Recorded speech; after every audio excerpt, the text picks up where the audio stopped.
আরে ମୁଁ ତ ତମ ପାଖରେ ବସିଛି, ତମ କଣ ହିକା ହଉଛି? ତମ କଣ କିଏ ମନେ ପକଉଛି? ଆରେ ଏଟା ନ୍ୟାଚୁରାଲ ଜିନିଷ, ବେଳେ ବେଳେ ଏଟା ହେଇଥାଏ।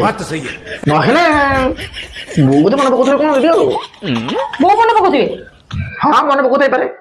ତାହେଲେ ମୁଁ ବୋଉକୁ ଏବେ ଫୋନ କରିକି ପଚାରୁଛି।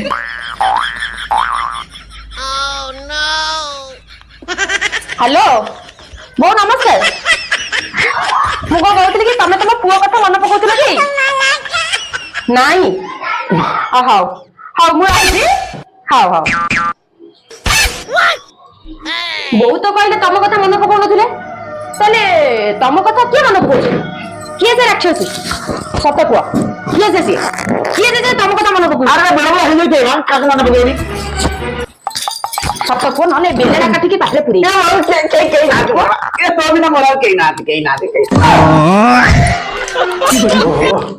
ମାରିଦବ ରେ ମଣିଷ, ଆଉ ଇକାଟିକି ବି ମାରିପାରିବନି। ହେ ପ୍ରଭୁ ତମେ ରକ୍ଷା କର ପ୍ରଭୁ, ଏ ଯାଙ୍କ ଜଞ୍ଜାଳକୁ ମାରିଦେବେ।